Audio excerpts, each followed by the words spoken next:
Good morning, good morning. Good morning to each and every one of you. Welcome to Mornings with Lawful, where authenticity lives and thrives to create a space of growth, healing, and joy. I am your host, A.Lawful Sanders, and each day we will cover the topics that are informative and engaging while learning from each other. Yeah, I started a little early this morning, about a minute early. Y'all gonna look and see me popping up all over the place, but I am here. Good morning. It is a Friday, October 17th, 2025. It is 42 degrees outside. 42 degrees. And we're predicted to have 1 inch of rain. It's not today. It's Monday. So the weather is being really wonky. Whenever there are good days outside, make sure you go outside and do something with them. It is fall, so it's pumpkin and apple picking season. I'm looking forward to seeing copy, paste, and repeat to do one of those things with them. But as always, we're going to get ready and start with the morning motivation. We do have Council Member Dr. Anthony Phillips on this morning. Thank you, Marguerite. But top of the morning, darling. Morning, Bobby. Good morning, and good morning, Viola. Happy Friday, too. So, yes, I'm looking forward to it. This is my final day of my resilience literacy training. It has taken me to the edge of the moon and back, but I'm learning so much about myself and how people operate. It's so nice to not train people, but to go through my own work, do my own work to healing and wellness. And so I'm grateful to all of you. Good morning, Winetta. Good morning, my darling. So this is the morning motivation for today. Good morning, Dennis. How are you? Good morning. Good morning. Okay. All right. So let me do the morning motivation and then we can go forth because Dr. Anthony Phillips is on. If he's on with me until 7:30, I'm going to take a little bit of latitude and stay a little bit longer. I want you all to hear something about what's happening with our water supply. It is incredibly important because remember, we can live without food for a week or two. Seriously, but we cannot live without water. And so this is important. And I always seem to be the one doing the breaking news about things no one's really talking about at this point. I'm also going to do a little bit of update on Kata Scott and the 21-year-old Keon King. 21-year-old, where he has been and how he's been doing. Good morning, Monica. Good morning. Good morning to all of you. So let me read a quote from Pastor Waller. And then I'm going to read what I wrote after that. When Pastor Waller preaches on Sundays, I take a ton of notes and then I incorporate them into my morning motivation because I find the things that he says to be so not only important, but credible in this day and time. He says, God watches how you take care of the people around you as you are on your way up. We will have few friends and we will have many enemies. You must take care of your small circle, the ones that prayed and carried you through no matter what. There would be no Michael Jordan without Scottie Pippen. Take care of the ones who hold your hands up because they can smell you. There is a fine line between conceited and confident, the Reverend Dr. Alan E. Waller. And then I wrote, treat people well. They may respect your position, but despise you. Positions come and go, but wherever you are and whatever you do, speak volumes when you expect people to show up because of your titles and they're nowhere to be found because of the way you treated them time and again. Arrogance makes you feel powerful in the short term as you are dismissive of any thought or opinion that differs from yours. But it is humbling long term because people never forget how you made them feel. Instead of pointing fingers of hurt, look inwardly and ask yourself why.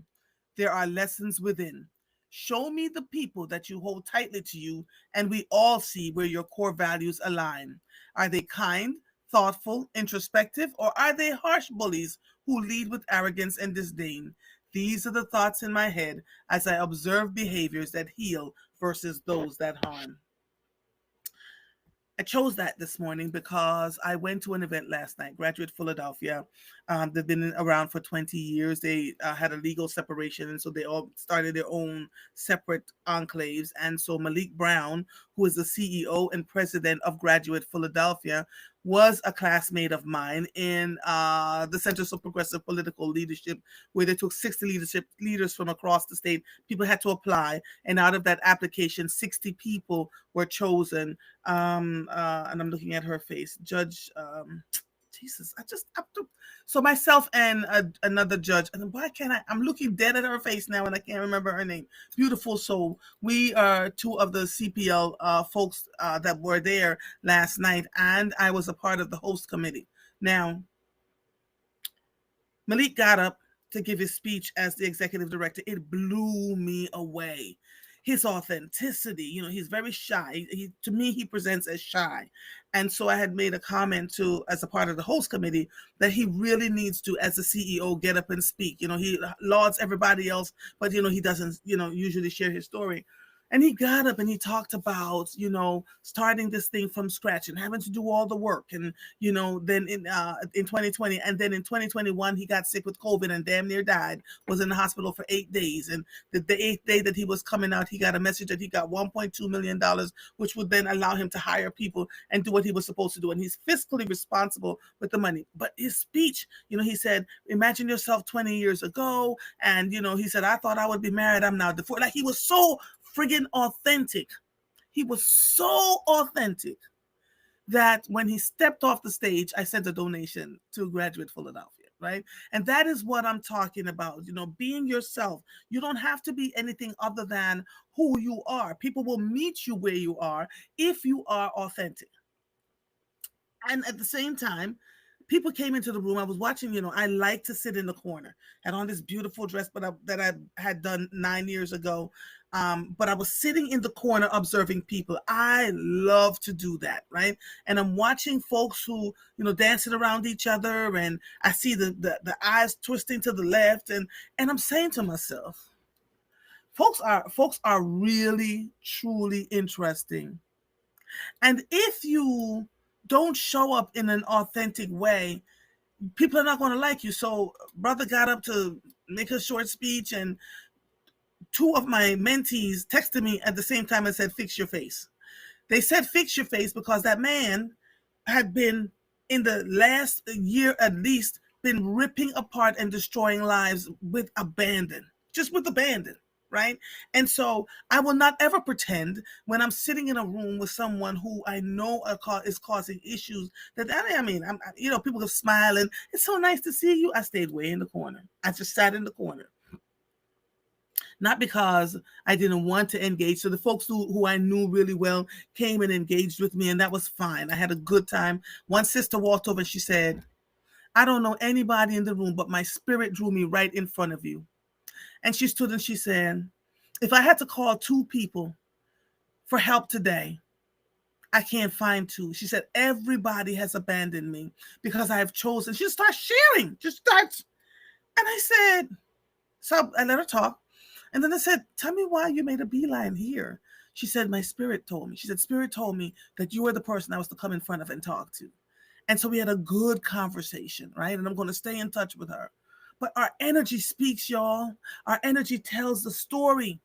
It absolutely tells a story. Congratulations to all the people that won awards last night. Congratulations to Graduate Philadelphia. For a year I sat on the host committee, and Laverne says, I always say it's a Capricorn thing. I cannot pretend with and around the shenanigans. I can't either. Right. But what is happening over the last year is that I feel harsher because I see things that are happening and going on, and I feel like folks are just kind of lottie-dottie-ing their way through it. And so I have to really temper myself when I'm in certain spaces, and I don't go to a lot of these spaces. So the observations were rampant. And of course, you know me, I will write the story, as I'm a storyteller. I will write the story as time goes on, because there was a lot of observation there.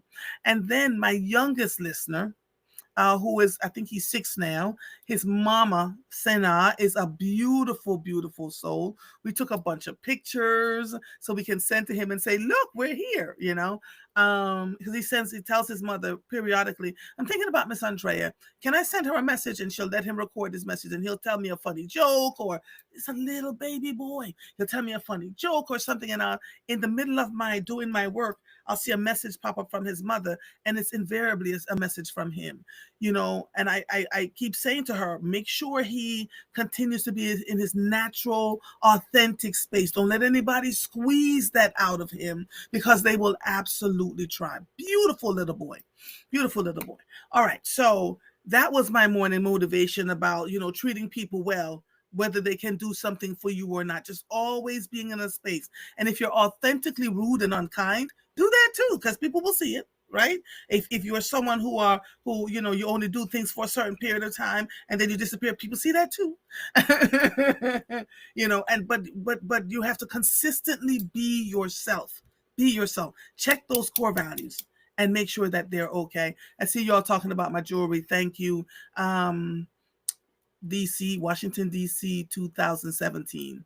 I was at the Congressional Black Caucus, and the whole bunch of talking and nothing getting done got on my nerves. So I went into the space, cavernous space, where all the folks were selling their goods, and I ended up getting that there. Everything y'all look at my stuff and you think it's new. Child, the dress I had on last night was 9 years old. 9 years old. When you are looking at creating a piece or buying a piece, make sure it's timeless. Make sure you can take it back out of your closet and wear it again, over and over again. That's the purpose of all of that. So thank you for that. I'm exhausted. Dr. Anthony Phillips will be on in about 5 or so minutes. So let me play something for you that is incredibly important, right? Let's see if I can find it. Is Littleton a major supplier of some kind to the federal government? We are not. Major supplier to a military base? No.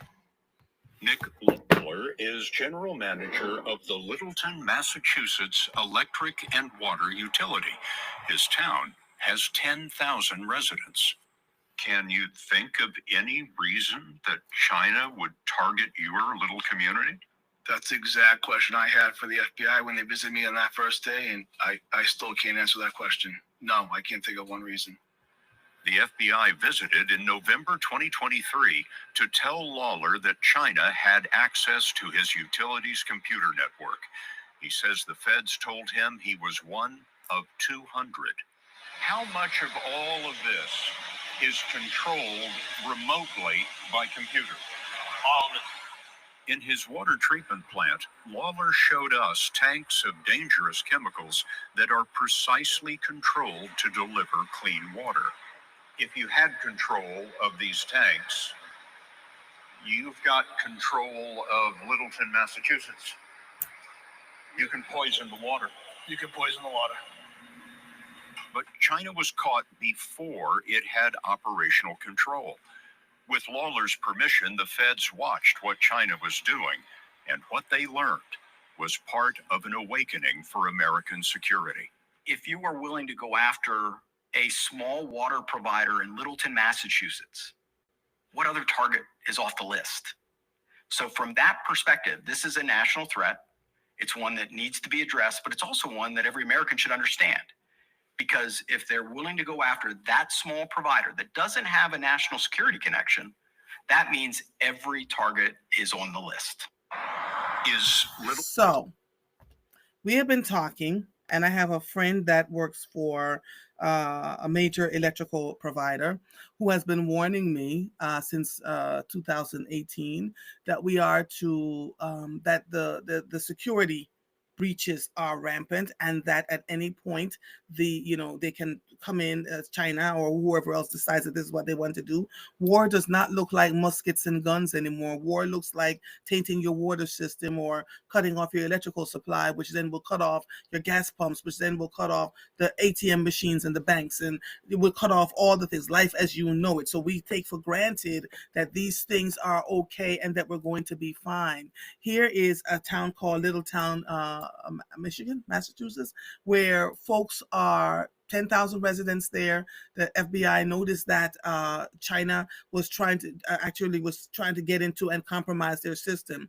If someone from halfway around the world is able to use their technology to get access to our water supply and to our electrical grid, but they're not here. They're not coming into town to go, oh, I'm just going to go into it. They don't have to do that anymore. This is the dangerous part about artificial intelligence and the use of computers. There's been quite a few data breaches. You've seen us talk about them. Google, Apple, please change your passwords. They've been accessing our bank accounts willy-nilly. All sorts of things are going on. But now I want you to think about quality of life. If they could go into this little town called Littleton and try to access our water supply and able to do what they need to do, we're just drinking our water, going on about our business, and then next thing you know, right? I've asked you all to make sure that you have access to water in your house. It doesn't have to be bottles of water, although that's great, but get the big 4 or 5 gallon containers and fill them with water. You would be surprised. Just take inventory of how much water we use every day, particularly every time we flush a toilet, right? So I've heard folks complaining when they travel to other countries. Oh my God, I can't, that's unsanitary. Stop it, stop it, stop it.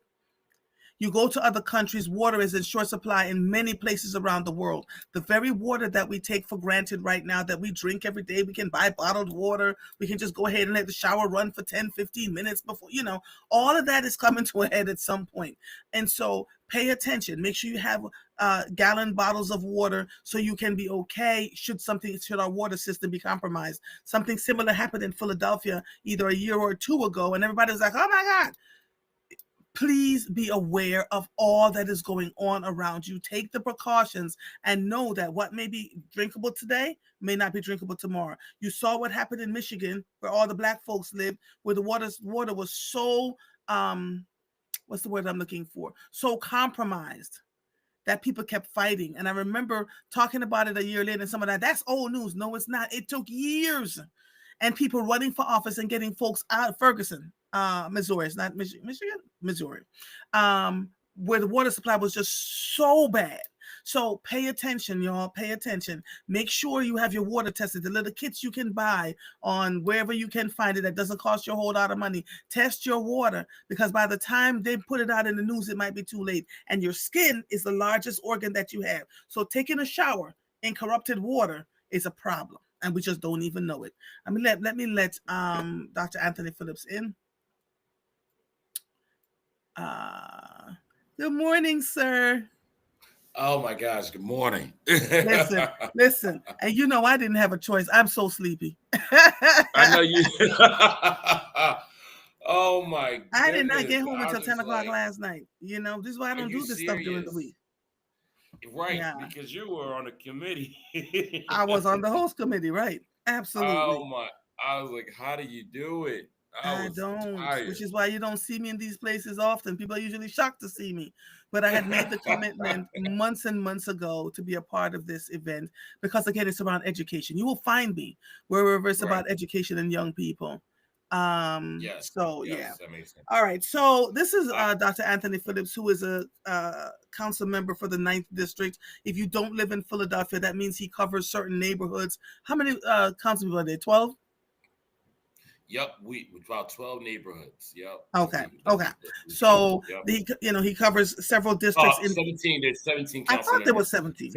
17 council members, 10 district council members. Sorry about that. 17 council members, 10 district council members. Okay. Mm-hmm. And so he covers certain neighborhoods in Philadelphia. If you've never visited Philadelphia, you must. Do you know? I have yet to see every community in Philadelphia. At least once or twice a week, if I have time, I drive to certain communities, and I'm always in awe about how this city is broken up by community, how they live, what the community looks like, what industrialized complexes are around. It's amazing. It's amazing. Wow. And then I go into parts. See, for me, before I talk, I really do a lot of research, right? And so I want to see the city. There are parts of the city where the houses are huge in the city of Philadelphia, in certain communities, right? And then you start to wonder, how does that happen? And why are so many people living in poverty while other people get to live on tree-lined streets? And there's always this other stuff going on, right? So today, I noticed that you have a couple of things happening. City Council, the SEPTA trains, the AI being used, bike lane. Oh, wow, you've been following. Yes. Martha had to ask a few questions. But So where do you want to start? All right. So what I wanted to do is first last week I went back and did some homework, and let you, because people were interested in learning about the Philadelphia Parking Authority and whether or not they are whether or not the city of Philadelphia receives income from the city. Yes, I received a report that the Philadelphia Parking Authority provided $45 million in income to the city of Philadelphia. And since 2004, the PPA has contributed over $577 million to the city of Philadelphia. And that's through its schools as well as to the city's operations. And then in addition to that, see, the red light camera and these speed cameras, that revenue doesn't go directly to Philadelphia. It goes to PennDOT, which is the Pennsylvania Transportation Road. You are putting us through all of this, and we're not even going to see the benefits of it. The black Jesus, no. Yes. And then not only that, what I also researched, and I told them I'm going to really hold them accountable to this one. I said, if the 25 miles per hour speed limit is not working, can I work on, making the city push it to 30 miles per hour or even 35 potentially, right? And they said, yeah, it has to go through one of the city departments, Otis. And so it could potentially be changed. Otis, which is the office is Otis Bullock, or what Otis is what? No, Otis is a city agency. It's called the Office of Transportation and Infrastructure Systems. They determine the speed limit on these major roadways such as Broad Street. And they determined, their study said 25 miles per hour is the best.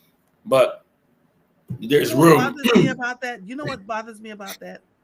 If we're going to tax the people of the city around these red cameras, we should see some of that revenue in the budget. Right. You know what I mean? Like the city government should get some of that revenue. It doesn't make sense that we're being, $100 tickets and it's going into the state and the city, the very city that needs the money. Because that was the part I was like, all right, we need some money. We do. We may have a budget shortfall. If at least $20 of every 100 they collect go back to the city of Philadelphia, that would be some decent money back in the coffers for programming, for services, blah, blah, blah, blah, blah. Wow. That is, you know what? And that says a lot. I think we will have to get our state legislators to work on that for us. Because that's crazy. Alexandra says PennDOT, and I do understand that PennDOT maintains roads in Philadelphia, which includes Broad Street, right? Right. So which is why it goes back. They do the snow removal, but baby, the amount of money they're about to get from these damn tickets will cover snow removal for a few years. So at some point, we have to figure out how the city itself can get. I'm telling you, I'm not asking for $50, $20 out of every $100 ticket. That's 80 PennDOT gets, right? Should come back into the coffers of the city of Philadelphia.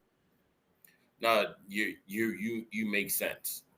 You make a lot of sense. I think all of it should come back to the city of Philadelphia. Me too, but I already know I got to negotiate. Not just there's 90%, but all of it. And I think that's part of the issue of concern. And then he said none. He said none, Andrea. Yeah. I'm completely now there is a formula. Now the question is there a formula? Yes. Do I know how that formula works? I did not get that information yet, but the state uses some sort of formula to determine how much municipality gets from money, because all the money first goes to the state, and then the state distributes it back to the cities. Okay, but you said the Broad Street camera lights, we're not getting any of that. Yeah, no, we're not getting any of that money. None of that money for that. So that was what my research got me. I also did some research on information around. People were asking about PHL pre-K. Yeah. So look at you, Dr. Phillips. All right. Come on with it. All right. Laverne is on. I hope so too, Laverne. She is. I see her. City funding for PHL pre-K in FY fiscal year 2024 We had $52 million, $52.5 million that was allocated for PHL pre-K based on 5,250 funded slots. That's $10,000 per slot. And then from the Office of Children and Families, they proposed this year $73 million for, again, another funded seats of 5,250 slots. So according to them, the slots are not moving up, but the amount is moving up. And then also from the sweet and beverage tax revenues, there is an estimated revenue of $74 million from the beverage tax. And pre-K received $52 million, which is 71% of that revenue. All right. Wait. So they brought in $74 million for the beverage tax, and PHL pre-K got 52 million of that 74 million. Is that what they're saying? Yep, 52. So basically 71% of the $74 million from revenue from last year went to PHL pre-K. Now here's also what's really interesting. There's a huge need for PHL pre-K. Yeah. There are 25,000 slots, 25,000 3 to 4 year olds who are eligible for PHL pre-K, which I did not know. And there's only children currently served by high quality public funded programs, and this included Head Start, which is a government program, federal government program, pre-K counts, which is also federal government state, school district city, school district pre-K, and PHL pre-K. So out of all of the free programs, only 17,508 young people are served by them, which means that there are 7,572 children waffling in the wind that are not being served by them. I don't know how they're making it work. Families that are making it work. So that is something that so that's why we still need more spots. So now I'm glad our data team did this, because that helps me understand how important it is for us to address this, the capacity issues. But yeah, and then also provider eligibility. They only do 3 and 4 star providers. So you then also you got to have enough staff to to get PHL pre-K. And so yeah. You know what's so interesting to me? In order for you to get 1 star as a daycare provider, you've got to jump through, and I get it, you're dealing with children, but that costs money, that costs time, right? As they're getting their stars, are they provided with incentives and funding to help them go through the stars program? Now, Laverne, you can probably answer that for me, right? Because if it becomes an impediment to getting the stars, and I mean, I know Lola Rooney for years when she was working through the YMCA and a bunch of other places. It takes a lot to get 1 star. If you're only dealing with the 3 and 4 star programs, who's helping them to get through the system, to, you know what I mean? To make sure that they're following all the protocols, doing what they need to do. So that's not cost prohibitive for the daycare centers, because there are plenty of folks out here who love taking care of children, who have been excellent at doing it, but have to do it under the table, which can be dangerous, because if something happens to a child, you're going to jail. I mean, stop me when I stop making sense. No, you're making a lot of sense. I mean, I was told by one of the providers how difficult it is to get the star evaluation. I'm like, what do you mean? Oh, baby, it's a lot. It's all these assessments after assessments. And then it claimed that once you have it, but it was a whole process to get through it. So I don't want, and that's, to be honest with you, for me, I'm just like, we got to get kids into daycare for free. I mean, for free. And because daycare right now is a mortgage. Pre-K is a mortgage in the city of Philadelphia. You can't afford it. So it's like, we need to have. Do you know on average what it costs? Do you have an average what it costs for pre-K? But oh my gosh, these people want around $400 a week, right? If not more. That's the bare bones. There's no one asking for $200 a week. There's no one asking for just 300. You're up to $400 a week at least. And so So that's if crazy. you imagine doing that 4 times out of month, That's crazy. that's crazy. That's So crazy. so I have a There set are of some people who do 300, but nothing yeah, less than yeah. 300. I had to call my son. I have a set of 3-year-old twins, grandchildren, and their pre-K is $800 a month for the two of them combined. So they're paying Wow. $400 a month for their babies to be in pre-K, And which I'm is a sure they're getting bargain some sort of compared to subsidy. I'm the sure they're getting some sort of $5,000. subsidy. Yeah, Yeah, which is if a they're not bargain getting a compared to. subsidy, somebody's helping them. They gave them a deal because that's even a deal. That's a deal for. But Yo, Jennifer says most families are not making that amount of money. right. She said I was paying They're not making that. They're not $450 making that amount of money. You know what I mean? And even if you are making that amount of money, that is a lot of money to be taken away from your income. You know what I mean? That's a lot of money. So no, it's not okay. I think I'm trying to get more and more parents, even the parents of means, to understand that it's okay to go public with Yes. with funding for daycare. Like it's okay. And I think that we should, adopt the New York model of trying our best to just making pre-K free all around. Have start our public schools off at pre-K. Yeah. Right. And so, yeah, this is, like I said, this is an eye opener for me when I got to research this week, and I said we got to figure out how to make pre-K just free for every young person in the city of Philadelphia. I mean, and it is that important. It's that important. You can't afford it. And then they're going into kindergarten. Just imagine now. Think of the 7,000 slots of 3 and 4-year-olds that cannot get into pre-K. They're going into kindergarten woefully unprepared, and everybody looking at the parents like they're crazy. If the parent has to work 2 full-time jobs, and those 7,000 spots are probably people now. They got people watching them at home. That's not. There's no learning, right? They know somebody they're paying every week to watch their kids as they go to work. Yeah, it's insane. I remember, thank God, the more I talk about this stuff, the more I'm grateful for my daughter-in-law, who called me one day and said, "Listen, I know the children are in daycare and pre-K, but I asked their teacher what is it that they use, and the teacher gave them a list of things that they use. I then went out and got all the things that they would use in school, so she could do it also at home with them." That's good. It is. And that was her asking, right? I didn't even think about it. They go in school and preschool, they're going to be all right. Well, the children are doing well, but the amount of money that parents have to spend. Do you know what $5,000 a month for a set that's $2,500 a month for each child, right? How are parents supporting this? How are parents being able to do this kind of stuff? Where are they cutting corners?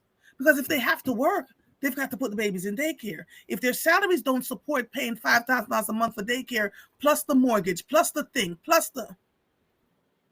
Come on. Right.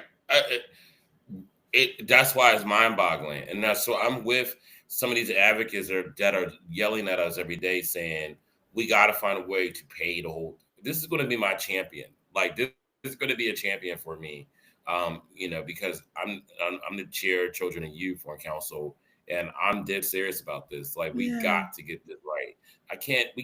People can't afford this anymore. They can't afford this anymore. I don't know, the days of when they can afford it is over. So, but our vice president says, tell grandmoms to stay home and watch the babies. I thought, that was working. fun. Those grandmas not here anymore. That's the problem. Those grandmas are not here anymore. My grandma was one of those grandmas. I'm working. I'm a grandmother. It's a lot. It's a lot. Dennis says, with the number of slots, 7,000 open, what happens to the money allocated for this? If there's 7,000 slots open and they can cover those 7,000 slots, where's the money that is allocated for the 15,000, but only certain amount of students? Where does that other money goes for the 7,000 where the slots are not open? Oh, where the slots aren't open, there's nothing. They don't have access. So the slots that are not open, there's no money going towards it at all. Right. So where's the Uh, money that would have gone to them going? You see what I'm saying? They have money for a oh, certain amount of slots, right? okay. There are only a certain amount of providers. So where's the Hmm. money for the 7,000 going? I don't think they had any money allocated. If I'm listening here, you're right. Hell, There Lord, wasn't any money. Black Jesus, y'all making me clutch my imaginary pearls. I There cannot. no the 7,500. There's no yet. There was no money So ever ask your team, allocated. because clearly you're right taking your notes. Ask Let me your look at team it. Yeah, to ask, I'm if they have money allocated for a certain amount of slots and only a certain amount of slots have providers to cover those slots. Where's the mhm. extra money for the extra 7,000 that they had allocated? Where did All that right. So money go? let me get back to you on that one too. Um, and then and then here's also what I wanted to tell you all. So yesterday on Philadelphia City Council, um, I've been dealing with an issue with the Philadelphia Water Department for nearly 3 months now. Um, our team has been dealing with it for 3 months. I got aware of it in September, the probably around the last week of September. I went to a community meeting, and I was told that it was in Alney, East Oak Lane. Um, long story short, the community was asking for landscaping to be done around the water department's reservoir on Fifth Street, which is in Alney. The landscaping. So our team reached out back in July when someone talked to them about it. They came out and cut the grass. What the community was really asking for, which I had to really see what they were, talking about. I actually went out with the neighbors after this meeting and went and walked about with 10 neighbors, I think. And we walked around the reservoir. There were weeds growing out the sidewalks. The grass that they cut, there was still grass on the sidewalks. They didn't clean up after that. Sloppy. Then Mm-hmm. there were also weeds all throughout the fences on the fences of the reservoir. So, Mm-hmm. the water department is like, oh, we did something, but the community is demanding the best. They're not just demanding for a simple landscaping job, right? Cut the grass. Mm-hmm. They want to see all of the weeds gone, and not only in the sidewalks, but also in the fences. I'm like, you know what? Why not? That does make sense. In Bucks County and Montgomery County, they look like that. So why can't we do the same? Why do we got to treat Philadelphia like a third Mm-hmm. class, thing, Mm-hmm. like, Mm-hmm. third world country? So I contacted the War Department. I said, this is an easy fix. They're going to do it, right? Contacted the commissioner of the Water Department, um, asked them, actually the community relations person first. I asked them to work on it, and then what their response was. I said, "Do you have a timeline for execution?" They said, "We'll get back to you in the coming weeks." This is a landscaping issue, and they said, "I'm going to get back to you in the coming weeks." And so, long story short, I'm like, no, we need a better deadline. They said, well, the commissioner is away. He's at some sort of conference. I'm like, okay, when he gets back from his conference, we're going to hit him up. And he starts talking about, hey, there's a procurement issue. You got to talk to finance because we got to find the right landscaper. And I'm just like, this is not making any sense, right? And still no deadline, no checks and balances on when they're going to get back to me. So yesterday on council, I just said that now I know we have a lot of issues with the water department where the neighbors are coming in complaining about their water bills and other complications around them, including they always are leaving debris in neighborhoods because they do this work and they don't find a way to clean up after themselves. Mm-hmm. So now I know that if you have an issue with the water department, really question it, right? Because they're a very bureaucratic department. They're not getting things done for our neighbors in a timely fashion. Now all of a sudden, because I was talking at council, now all of a sudden they want to start moving, right? But at the But same time, why it's do just you have to be in a certain position to get anything done? And why did it take 3 months? What's happening? What's happening? And so it's something about bureaucracy, which is basically people who are holding on to systems, rigid systems that are oftentimes impersonal. That's bureaucracy. That bothers me. And I just couldn't sit there and allow the water department to take. There's thousands of landscapers in the city of Philadelphia. So there was a simple landscaping issue that you could have just fixed. And I said, if you allow me to go out there, if I'm the leader, I'm the commissioner, and you're saying that there's like, thresholds, right, that are like there that prevent you, I'd have went out there myself and said, let me go out into let's that get fence. some community members and Yes, we'll clean it up we'll get ourselves. community members. But they're telling you I told can't him, do you it. let me. I even said to him, you let me get inside your fence. I'll work on it with you. Because at the end of the day, we can't. That's why people don't trust government, because months are going by on a simple landscaping issue, and you're talking about something with procurement. They're not trying to hear that. This is their neighborhood, So anyway, but they also need deadlines. You can't, if you want to let time go by, you got to have a deadline. So there is an assumption that the people in Philadelphia don't care about where they live. A huge assumption, and that if we wait them out long enough, things will just be able to go business as usual. I remember having this conversation with you where you had a day where people came out, a meeting with the folks within the community. I came to that event, and there was somebody from one of the departments. But I don't know when it's going to get fixed. I don't know. And I was like, if you are that laissez-faire about the lives of people who need to have their things done, I want to thank you personally for sticking up for us, right? Because too often these leaders, they're in these positions making all this money and nothing gets done. It doesn't get done. Andrea says it's bureaucracy and contracts. Ask me how I know. Jesus. Oh, she knows something about, I don't know. Oh. And it was something that's what he was saying. It was something about this contract. We used to have this person hired that would do this, and now we got to figure. Now I'm in negotiations with this contractor. I'm like, what do you mean? Just tell me what it really is. I don't even know what the heck you're talking about. And what I heard is that the reservoir in East Oak Lane used to be beautiful, right? And now they don't even take care of it. They don't even take care of it. So I'm not settling for that. But I also want to tell you all that we did do some legislation with the water department this week. Councilmember Jeffrey Young introduced a legislation that I actually really agreed with. I thought it was interesting. He's trying to eliminate all late fees as well as for the water department. Late fees. It feels like they arbitrarily charge you a fee. A different water bill. Like, what the hell? For and then everything, wanted to come into our houses. Why? Yes, I'm all for that, because there's enough, right? The water bill has already gone up. Okay.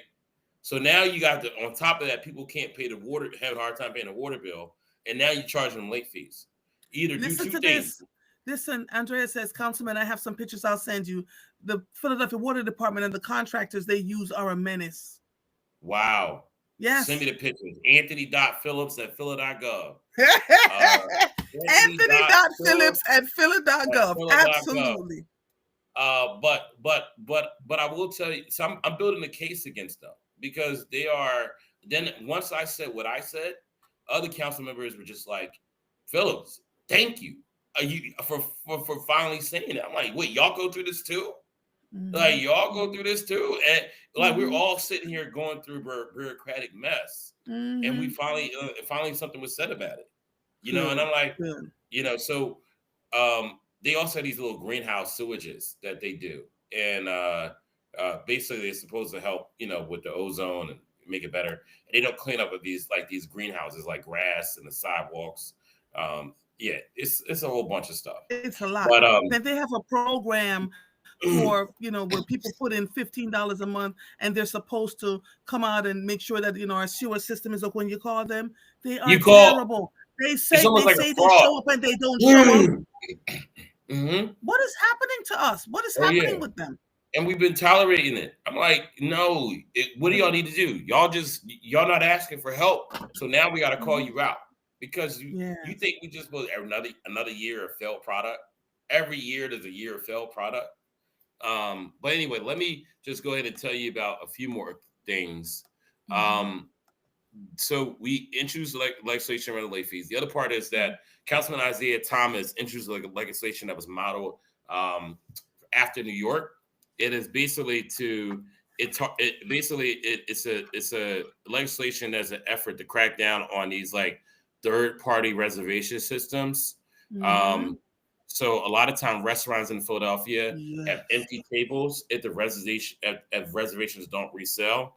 Mm-hmm. So there's third party reservation systems that actually, like, I don't know what they do. They find a way to reserve seats, ahead of time, and then from a restaurant, and so it gives a sense that the tables are sold, but then if they don't sell those, if they basically don't occupy these whatever these seats, the restaurants end up having empty seats. Wow. So yeah, Wow. it's a site. There's a site called appointment/trader.com, which provides a platform for people to sell coveted reservations and tickets to sold out events. So that's events. And then sometimes there's also restaurants that are snatched up by people who spend hours a day scrolling for tables. And so it's basically a legislation that's going to ban that type of behavior so that the restaurant industry is not in trouble when it comes to that. So, yeah. Yep. And then, Thank Isaiah Thomas for that, please. Because yeah, it's also happening with concert venues where people are buying up the yes. tickets en masse. I used to go to the Dell, and where a ticket would be $100 and something. There are all these resale tickets that are being pushed in. Ticketmaster itself is actually selling resale tickets, and the tickets are going for $400, $500 now. It is. We've got to be able to find some kind of legislation that stops them from doing this willy-nilly to us as consumers. It's awful. Absolutely awful. And then on your topic of AI, I did sit in a committee hearing this week. It was mind-boggling. I did not know. So the city of Philadelphia is really looking into doing what they call responsible AI training for all the employees. Basically, what tools of AI can be used right now? Tools like ChatGPT are I'm allowed in the shocked that the city of city's just now doing Philadelphia. this. Yeah, you're right. They're now and they have a full training manual that's supposed to be coming out in early spring. But they are also looking at the idea of what services they can use AI for as opposed to humans. But the problem is that the people against AI are also against the fact that they're going to be taking away jobs. And then also sometimes AI is like surveillance. So they don't want AI to feel Not like they're sometimes. What are surveilling you talking about? Sometimes. all the time. Not Actually, all the time. sometimes. Not Yeah, all sometimes. the time. Our lives are shifting and changing. I drove to another state to an event recently. Stopped at the valet to park my car. They asked on my phone, "Oh, hi, Miss Lawful Sanders." I said, Mm-hmm. "But I've never been here before." They are compiling all our stuff right Mm. into one place. And let me tell the city council people about Chat GPT. If you're going to use Chat GPT, if you put garbage in, garbage will come out. So you have to have someone who's able to really write well to put the Yes. information as they clean the information up. Don't just say, Yep. write me a report about what's going on and such, because you can tell that it's written by something other than a human who have actually experiential experiences to put into this stuff. They I even had to need to tell know this. I had to tell our team that I'm like, this is I've never used Chat GPT, right? So I don't even know how to use it. I'm still writing emails and other documents. Yeah. The original, Yeah. I'm not saying it's a bad thing, but it's just like Yeah. I don't know. I'm just And so you should used still to. write your I'm emails. You so should used to not writing use, my own stuff. because and that's So going to help you. It'll help you because it'll keep your critical thinking skills on par. Trust me. Continue to yeah. write your emails. Use Chat Yeah. GPT to clean up your reports. You know what I But I mean? can't get. I'm trying to get our whole team, but the rest of our team, when they write emails and stuff, before I knew ChatGPT was a thing this year, I didn't know it until like late this year. I was like, oh man, y'all write really well. Now I know what they do. It's cleaned Yeah. up for you, Yeah. so Yeah. it all makes sense. Yeah. Yeah. But And customer next week. services still has to be paramount. You still have to Mhm. respond to the customers and the clients when they reach out to you. Months and days and weeks should not go by. That has been Right. an issue in so many large organizations where weeks go by and the customer does not hear from you. They have concerns, and it could be time sensitive, and nobody's responding. Nobody's responding. Yep. I also want you all to be aware that Councilman Thomas also did something that I'm the vice chair. I supported him on this. The Philadelphia, we want to market widely, and the school district has been doing its marketing. We're making sure that the school district does this marketing very well. So this isn't response to they're going to be doing some school closings, right? And so it's So very important. It is very, very important that the school district of Philadelphia make sure that everyone knows about meetings and conversation before they make decisions, because this is not going to go well. And we told them that as long as you have people involved in the process from the beginning to really understand decision making, yes, it should be okay. But you can't just say, all right, this is happening without really doing in-depth discussion about it. And Councilmember Phillips, please let them know it can't be 1 or 2 meetings. You have to consistently pound the pavement, because people miss these things. Look around you. The world is falling apart and go to hell in a handbasket. What's going on? So you don't want they're people going to be closing. Some of the schools that folks have gone to as kids are going to close. And I get it. I get it, because they can't afford it anymore. These buildings are filled with asbestos, and the state and the federal government are not coming to save them. And so it's like, now we got to consolidate the buildings. Once you consolidate the buildings, then you can build a new building. That's the goal. The goal is to build new buildings on and our they own. need to be clear about that. From our own source of funding. Yes. The little state money that we get and the city money we get, we're solving our own problems. Now, what will happen and should happen is how the school district sells those properties, right? To make revenue, right? That's going to have to be how they do that. It's going to be important. But wait, stop for a second. If they're consolidating the buildings so that they can clean and build new buildings in certain spots, why are they selling the buildings? Right. So, that's it. I'm sorry. They are considering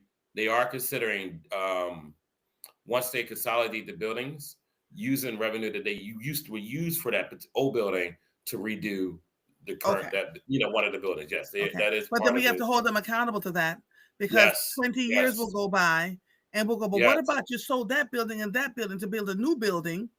Where did that? That's why the plan is going to be so important. Like, what plan they shared with us is so important.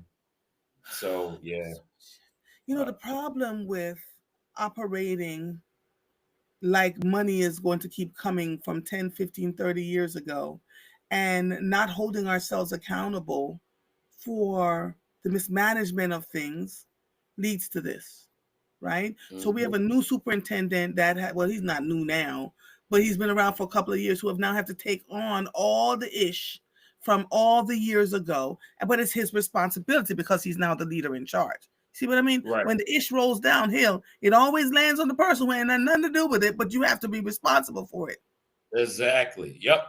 And that's exactly what's going on with him. Well, listen, I won't be on next week, but I'll be on the following week, and I'll be glad to talk to you all about the other committee around SEPTA, among some other stuff. Yes. Okay. All right. Okay. Thank you, my brother. Always a pleasure talking to you. Always pleasure. Bye-bye. Talk to you. Bye-bye. Bye-bye. That was quite informative, and I'm grateful that he is spending the time with his team doing the research when we ask him questions. Laverne, I sent you a link. Click that link, which will bring you right into the show with me. Jennifer, if you have time, I'm sending you the same link, because we're going to talk a little bit more about this daycare stuff. Laverne, did you see the link that I sent to you? We have to have a discussion about this. Andrea says they won't use the bad buildings because it costs too much for asbestos. Absolutely. And other remediation required to make it usable. Whoever buys it will likely tear it down and build something else. Understood that part. But if they're selling the buildings ostensibly to build a new building, and the folks who buy the buildings, it's now their property, where are they building these new buildings? Do you see where I'm going with this? Make it make sense. Make it make sense. Laverne says,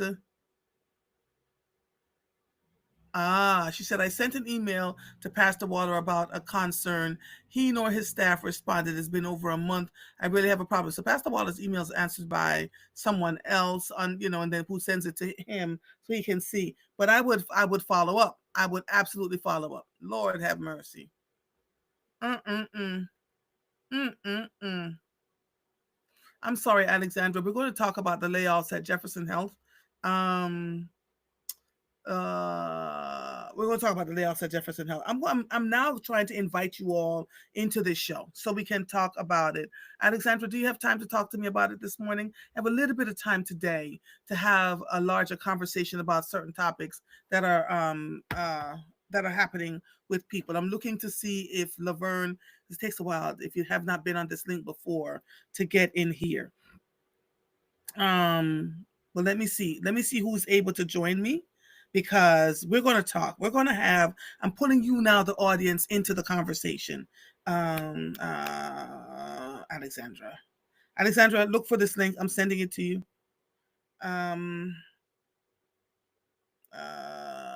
And I'm hoping just if you can click in and join me, please do that, because we're going to have a dialogue now around some of the things that we have been talking about. Yeah, he was on it, Laura. He was. Yes, he really, really was. As we move forward, she said, bring him to Booker's next week. You're so funny. Because there's so much happening around us, and we need to be able to talk about some of the things that are happening right now. So while I'm waiting to see if anybody is able to join me, let me cover a little bit of news. Speaking of Jefferson Health is cutting its workforce. The Philadelphia-based health system announced the implementation of targeted workforce reductions, quote unquote, which will affect approximately 1% of its total employees, impacting over 600 people. Like many organizations in healthcare and higher education, we are facing significant financial headwinds. To sustain our mission and continue serving our communities, we must take thoughtful strategic actions to align our operations for the future, says Joseph Caccione, MD, Chief Executive Officer at Jefferson Health. Caccione added, while these decisions are never easy, they are necessary to ensure Jefferson remains strong and able to invest in expanding access to care, advancing innovation, and supporting those who rely on us more. That sounds like a public relations person wrote that. But be that as it may, as Jefferson is cutting in their financial headwinds, they've been snapping up properties all over the place. They own Abington Hospital, they own this, they own that, they own that. And so in the midst of all of that, where are the consolidations coming from? So we have to find out how that will impact healthcare over time, right?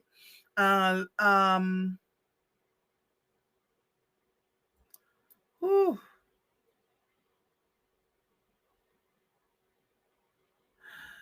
A groundbreaking was held on Thursday in North Philadelphia for new apartments for people exiting homelessness. The new facility, House of Grace, is at 1315 West Hunting Park Avenue with 45 efficiency apartments, including 11 accessible units. The development, here comes Laverne. The development is the latest housing facility from Project Home, a nonprofit organization that aims to empower Philadelphians to break the cycle of homelessness. Hey, Laverne. Can you hear Can you me? hear me? I can hear you. Yes. Okay. Let's have a little discussion about daycare, because you have been, I hear an echo behind me. You have something else on. Can you turn it off? Yeah, hold on. I got background noise. Hold on.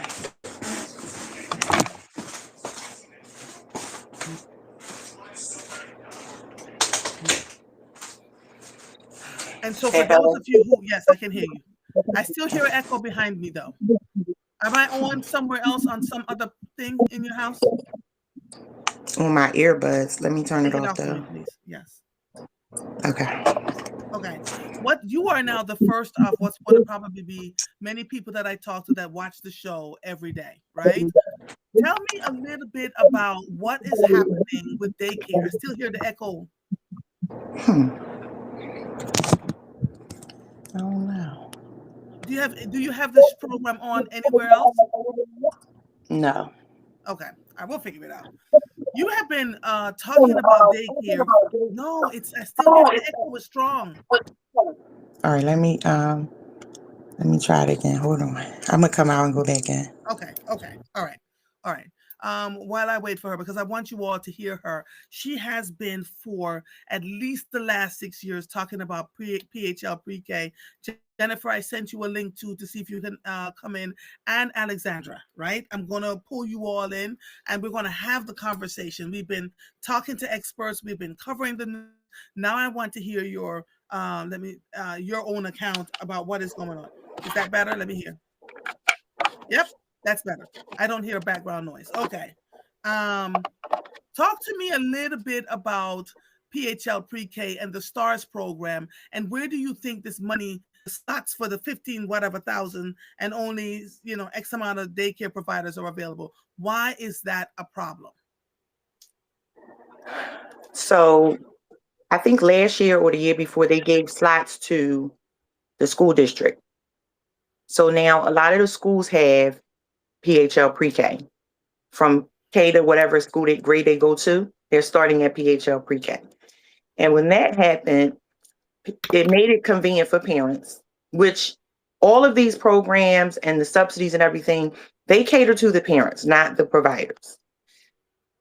If the parents are saying, I don't have a way to do whatever I need to do, they're going to address that. So they sent the slots to the school district. So now parents are saying, well, if I have a child that goes to this school and this school offers pre-K, then both of my children or all of my children are going to go to the same school. Mm-hmm. So, Mm-hmm. so children are getting taken out of their childcare programs left and right and going to the school district. So, when he gave the numbers, of course, the numbers are going to look kind of off because there are programs that do not have the qualifications to be in the pre-K program. There are programs in the city that do have the qualifications but choose not to be in the program. There are people who have dropped out of the program. So it's not Why are they dropping out of the program? because again, it's not what it looks like, so somebody may have 50 slots, but if you break down 1050 a month, that's 200 and something dollars a week. And it's 5.5 hours. 5 hours or more is full time. So if a program can bring in $400 a week, then they're not going to take those pre-K slots. And when I was saying in my comments, private franchises and stuff, they don't even offer this program. They don't offer the program and they don't accept subsidy because the people in their neighborhoods pay for them to have their children in their programs out of pocket. And it's $400 to $600 a week. They pay for it. So the franchises don't need any of this stuff. So when we are advocating, it's us that are advocating in the poor communities for the families who can't afford it. It's for the working poor communities who can't afford it.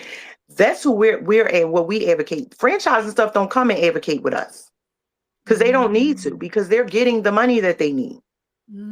I'm in a working poor neighborhood. So the families that are in this neighborhood, they are either keeping their children home with them because there's so many different things going on in the programs. So they're afraid to put their kids in these programs. And so they keep them home until they go to kindergarten. Oh my God. So it's a lot. And a lot of children are on the spectrum. So parents are like, I'm not putting my child in a program, and the schools are letting the kids run away and they're abusing them and all these different things. So it's a fear there. It's a lot of different factors and stuff around, what can go on in our industry. But the pre-K program itself does not pay enough money. So if somebody walks in here and they want $20 an hour and they are qualified with a degree, because you have to have a minimum of a CDA. And they're qualified. They want too. Yes, they want $20 for a degree. Yeah. And we only get so $200 cool. and I want to something do this dollars. more often. I'm going to do this more often. Let the listeners come in, because Jennifer says she's paying $450. Is this after care, before care? What are you paying per week, Jennifer? So this was last year up until, this was almost 2 years ago now. So when my daughter, and so Laverne, like I said in my comments, worth every penny. And I was like never okay with what I was paying, because I was like, she deserves way more, especially for her skill, her expertise, and her background. So I was paying $450 for one child every week. And that was when she was going every day. So when I had my second child, you know, like neither one of my children started out going 5 days a week. So I'm lucky because, you know, I have the mom who's retired. And so she, you know, kept them until, you know, I think I started having them go every day when they turned 1. So like, but even for that one child, she went 3 days a week. It was $270 per week. And so now that when I switched my daughters over to a larger childcare provider, so like they go to Educare Learning Center, which is on the campus of Methodist Services for Children and Families. They pay, so I pay. So right now, my oldest she's been eligible for the Philly Pre-K program since last year, because she was 3 last September. So I don't pay anything for her for like the regular kind of like day program. Aftercare, before and aftercare. So if I need to drop her off, who covers what you don't pay for? So who covers? That's the Philly Pre-K program. Yeah. So she's eligible. The city pays for that. So my taxes that I pay essentially cover that expense. So I'm not paying directly out of pocket. And then for if I need before and after care, which because I work, my husband and I both work, you know, and we have to be at work. And like, you know, I work, you know, in a school. I'm kind of different right now, but you know, I have to be at work at 8 o'clock, like 7:30, 8 o'clock some days. So I have to be able to drop them off at 7:30. And so that 7:30 to 8:30, because with the Philly program, they go by the school day. So you can't drop them off until 8:30. And then they have to be picked up by 3:30. So if I work until 5 o'clock and I need pickup at 6, then I have to pay. So this is the part, and this is like, extended care. Right. I love my provider, but this year what they did, and I had to call them out on it.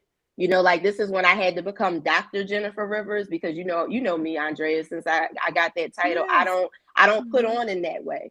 But I had to let them know, because part of it is, and that's another conversation for another day. Sometimes I feel like folks get taken advantage of because they don't know or just don't have the time to know, because and not that they don't care, but they just are dealing with life. So one of the things that they did that really annoyed me and really kind of was like, okay, I need to speak with somebody above you, because this is ridiculous. They had given the schedule of like fees for the upcoming school year. So this 25-26 year, they provided us with that at the end of last school year. Suddenly, like a week into the school year, we get a different fee schedule. And basically they're saying that before and after care prices were like tripling. So, and now I had before I had the option of paying for before or after care or both. And so what they decided to do was, and they still haven't given a clear explanation as to why. They were like, okay, well, if you do before or after care, you have to pay for both, no matter if you use both or not. Yes. And we're going to charge you. So instead of paying $125 a week, which is what it was, you now have to pay $274. And for me, when looking at, go ahead. Here's my question. Where is the happy medium between what you, the parent, is going through versus what Laverne, the provider, is going through? Because they have to go through so much, the provider, to get and what do you guys make? $10 an hour when it all breaks out? Yeah. It's terrible. Yes. And so that's what is happening, Jennifer. What happened is and this is something that, because one of the things is that as a whole, our industry just pays anything, charge anything. So you got somebody next door to me charging $200 a week, and then I'm charging $400, and they're like, what is going on over here? And so you get what you pay for. Right. What you're seeing happen is when people learn the business structure, as these programs begin to struggle and go in the red constantly and learn the business structure, they are learning the true cost of care. Right. What's also happening is 2 years ago, not even before COVID, 2 years ago, someone could come in and I can say, I can afford to give you $14 or $13 an hour, and they say, okay. Now they're coming in asking for 20 because the cost of living has gone up so high. Right, Mhm. right. And so to pay $20 an hour for someone for extended care, this is what it adds up to. And this is what a lot of like people don't understand. When you do the math, it doesn't matter how many children you have in there, but to cover that ratio, I have to be able to afford to pay the staff to stay and to come in early. And we cannot find good, high quality staff. So when they do, they are trying to match the cost to keep them. And so that's what you're experiencing. It's terrible, but that's what you're experiencing. And so for me, when I was doing before and after care for school agers, I wasn't charging enough. So what I did, I doubled the cost, but I doubled it intentionally to take the school agers out of my program because I couldn't afford to keep them in it. And so it wasn't to charge the parents. It was so they can say, I'm going to take them somewhere else because I can't afford it. Because I couldn't afford let me to ask you, provide that service. so why didn't you tell the parents then in that moment, look, this is what it's costing me? But then parents don't really They care, knew. No, right? they got the whole breakdown. They got the whole breakdown. But it's if they can't afford it, then they're going to cut.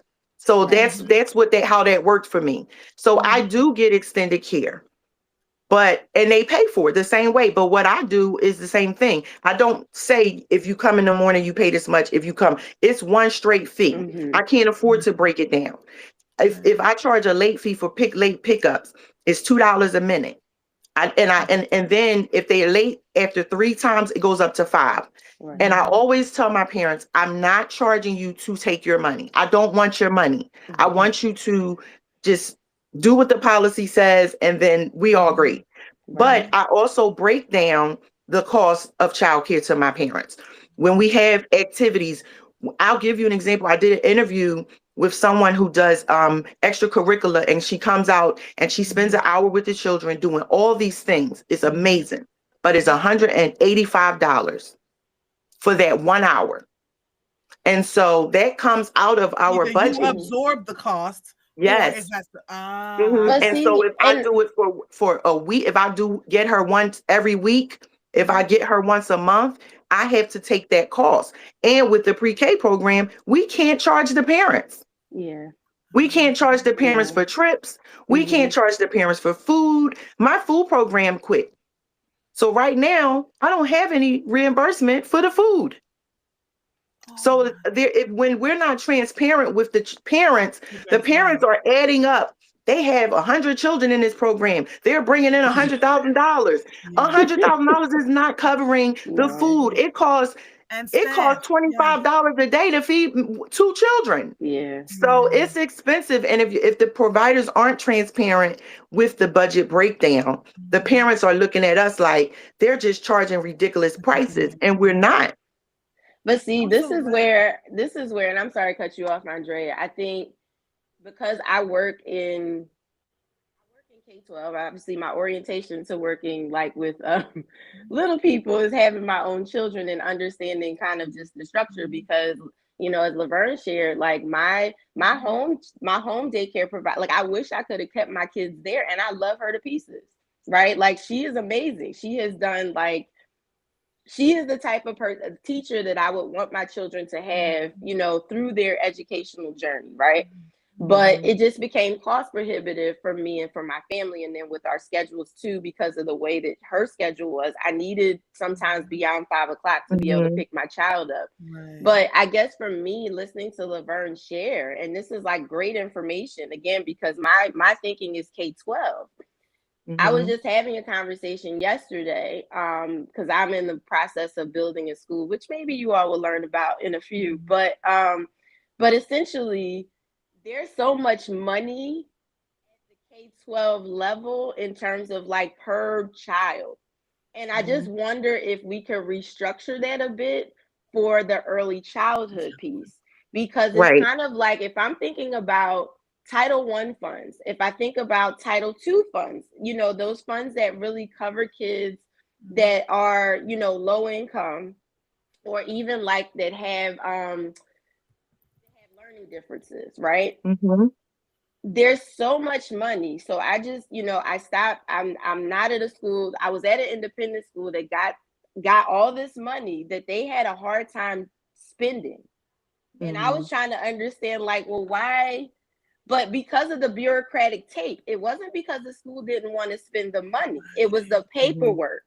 So it's kind of like, as an example, when I learned about the money, I'm like, cool, we can use Title II funds, because Title II funds are supposed to be for teacher professional development and for anything related to like teacher growth, right? I'm like, cool, I work in college counseling, college and career. We have conferences, we have PDs that we have to go to. I'm going to use that money. Instead of using the money in my budget, I'm going to see how I can use that for my team so that we can go to an additional PD instead of the 2 that I'm budgeted to go to.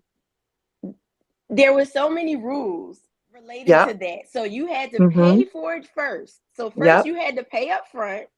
You have to document, like, what is this for and how is this benefiting your team? So it's prohibitive. Right. And then you had to do it like 2 to 3 months ahead so that you would know when the conference came whether or not you were going to get the reimbursement, because essentially it worked as a reimbursement.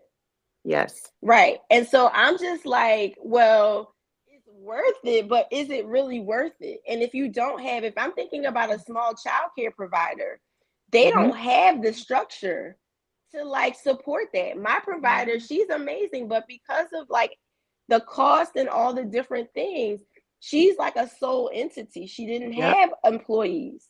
So it's kind of like all the paperwork that she has to do just for the STARS program. She wasn't doing this. She was not doing the free pre-K program because that's additional paperwork that she has to do. And I'm not saying that it's not, like, I get it, because you need documentation. Like I struggle with that in a lot of ways, professionally. But as a parent, it's just like, well, dang, why do you need to know like how many hairs I have on my head? It gets to be like that. It gets to be that granular. And I just wonder, like, if we just sat as administrators, because we talk about going and advocating in the policy spaces. How do we change some of these processes so that we can release this money that exists so that it can be beneficial and people don't feel prohibited to enrolling their children in these free programs that are going to benefit them in their education, but then also the providers who now are helping these babies? Because I'm also thinking about, like, for Laverne, like, I work in spaces where I've been working with like people that are amazing grant writers. And I'm just like, how could these spaces, and you have these huge foundations that say they're about education. And it's not that they're not, but it's like, if I'm a sole provider and I don't have access to that resource, how do I get those grants?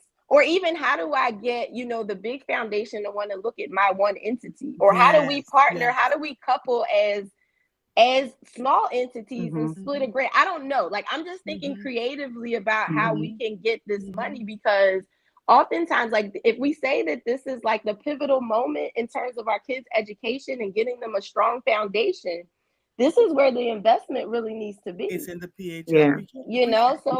So I think there's a lot of, like, I appreciate Councilman Phillips for his background is in education, so it helps that this is the work that he's doing, but it's like, I don't feel like enough people are having this conversation.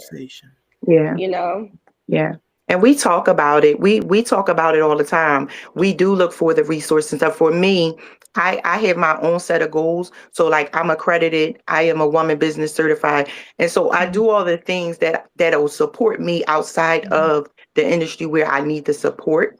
But again, it's still, it's just, when you small, you're not afforded everything. It's just the bottom line. It's like, no, you don't have enough money in your bank account or whatever the case may be that will disqualify you. And I just want to also put it out there. We are paid a month behind.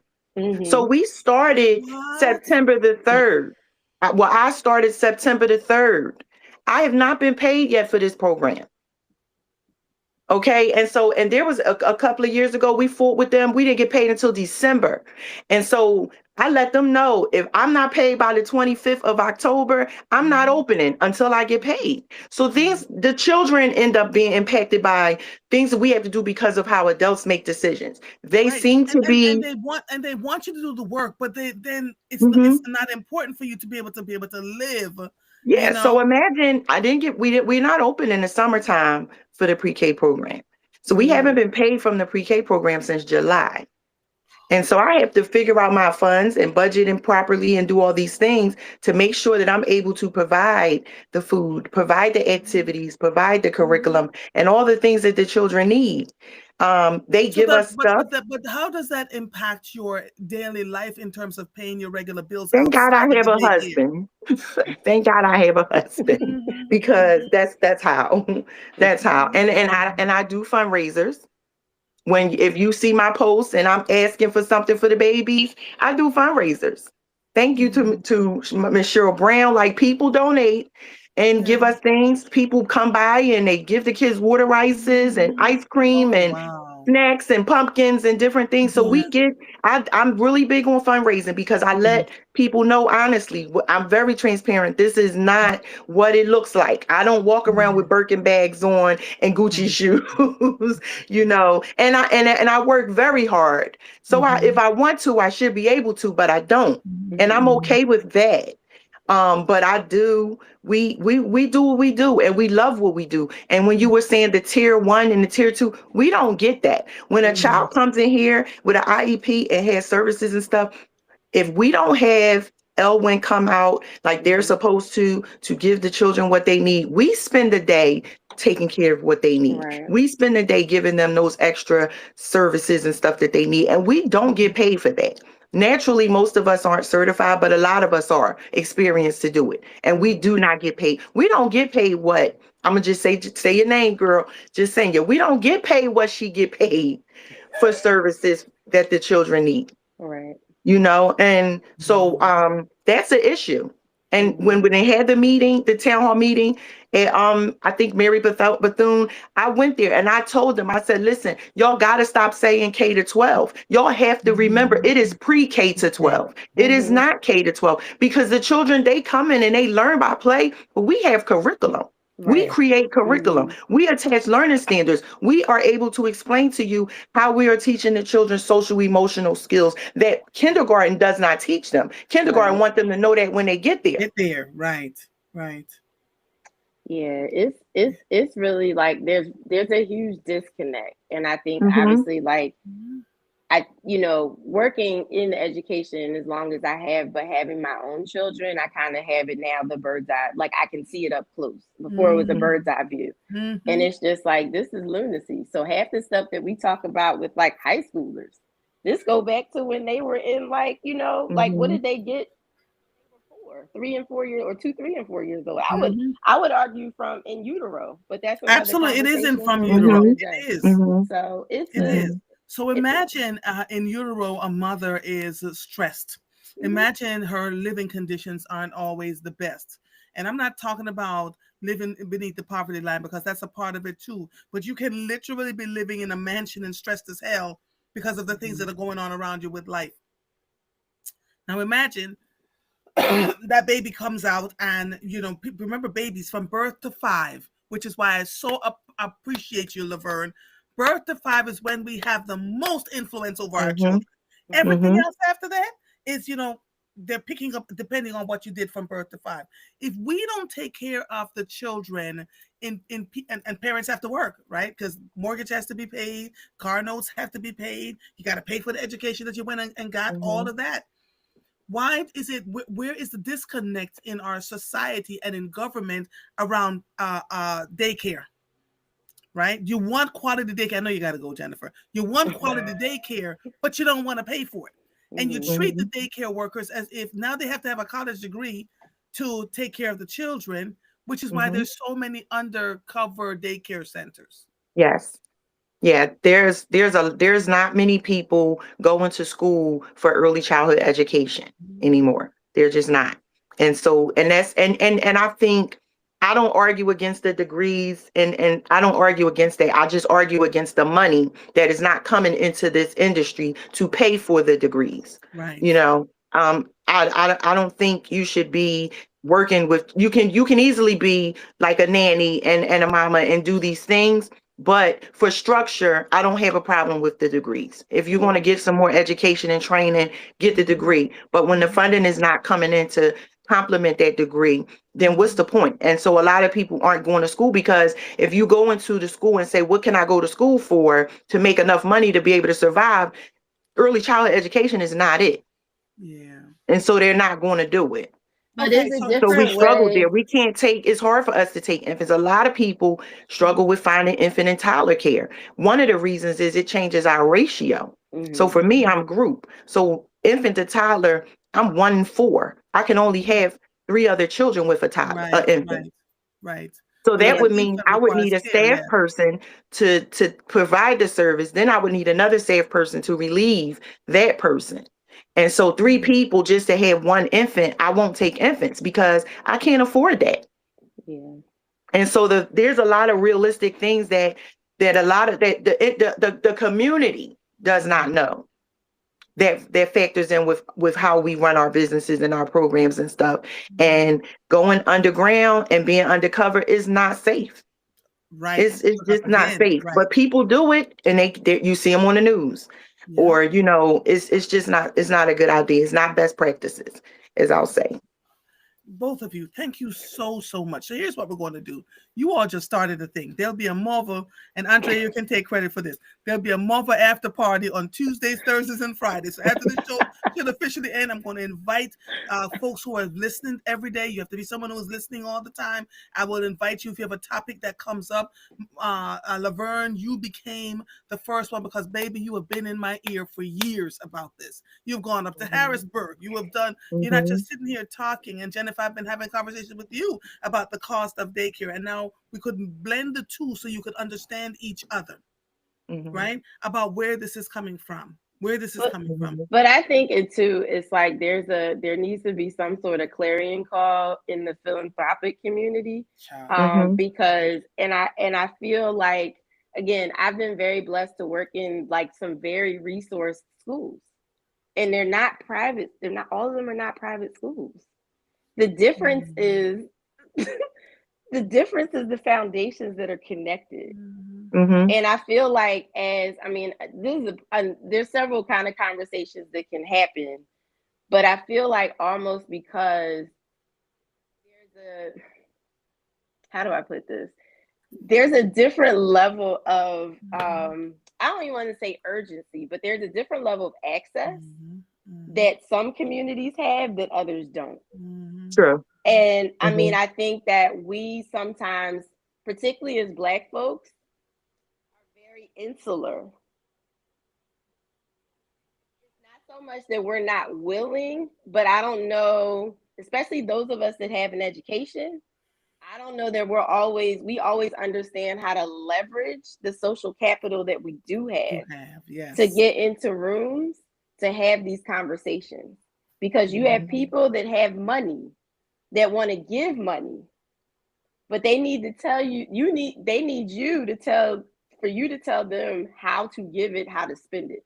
right. Yeah. And Can you connect Laverne, and let's see if we can do a beta test about this. Can you connect Laverne to some of these resources to see how we can build her daycare out so she doesn't feel so stressed? A, and Laverne, B, I want you to create a list of things, because here's the thing. I'm thinking about the pumpkins and anything that's bagged that will be safe for the children. You want to inspect them. Things that you could use in your daycare that we can all drop off, or you meet us somewhere to get the stuff, right? Let's as a community pull together to figure out how we can make life better for these babies, take some of the stress off of you so that it takes some of the stress off of the parents, right?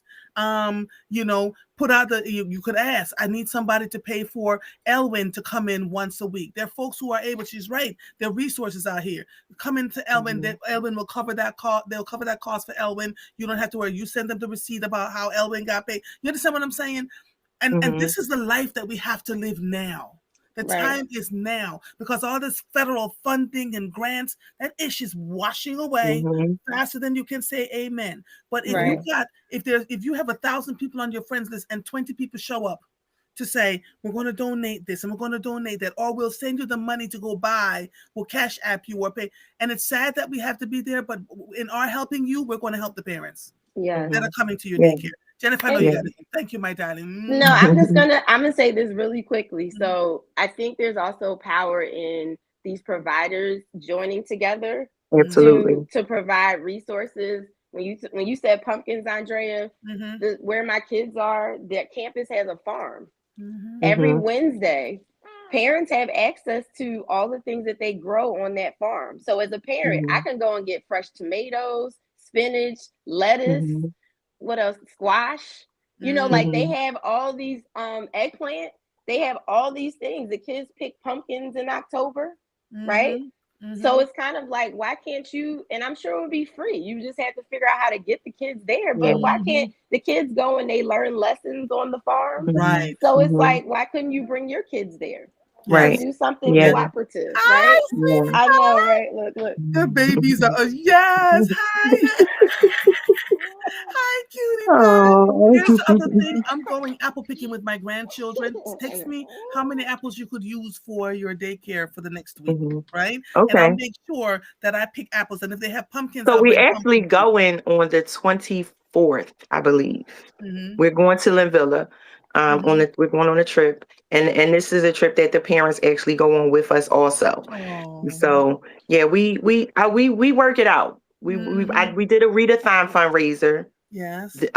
This month we did a readathon fundraiser, and so even that, I encourage the parents also talk to the businesses in your neighborhood and ask them to participate and donate to the readathon and things like that. So you're So being very creative in the middle of all of this, and I appreciate that. I appreciate that.